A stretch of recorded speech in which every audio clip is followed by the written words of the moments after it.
रावेर लोकसभा क्षेत्रातील काही प्रमुख पदाधिकाऱ्यांना साहेबांची भेट घ्यायची होती. भेट घेण्यासाठी आम्ही सगळी लोक इथे आलेलो होतो. एक आढावा आणि उमेदवार कोण असावा या संदर्भामध्ये चर्चा होती आणि निश्चित पॉझिटिव्हरित्या आमची आजच्या दिवशी चर्चा झालेली आहे. आघाडीवर तुमचं पण नाव आहे त्यामध्ये, या अनुषंगाने काही चर्चा किंवा तुम्हाला काही साहेबांनी ग्रीन सिग्नल असे काय कमी दिवस राहिले कामाला लागा वगैरे काही सूचना दिल्यात का?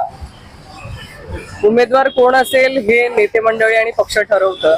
मी आधी सांगितलेलं आहे की मी गेल्या 4.5 वर्ष झाले विधानसभेसाठी तयारी करते, पण रावेर लोकसभेचा उमेदवार कोण असेल आणि कोण त्या संदर्भामध्ये नेतृत्व करेल ह्याचा निर्णय हे पक्षश्रेष्ठी घेतील आणि आदरणीय प्रांत अध्यक्ष जयंत पाटील साहेब या बाबतीमध्ये नक्कीच थोड्या दिवसांमध्ये आमच्या उमेदवारी देखील जाहीर करतील. तुमची तयारी आहे तुमची लढवायची?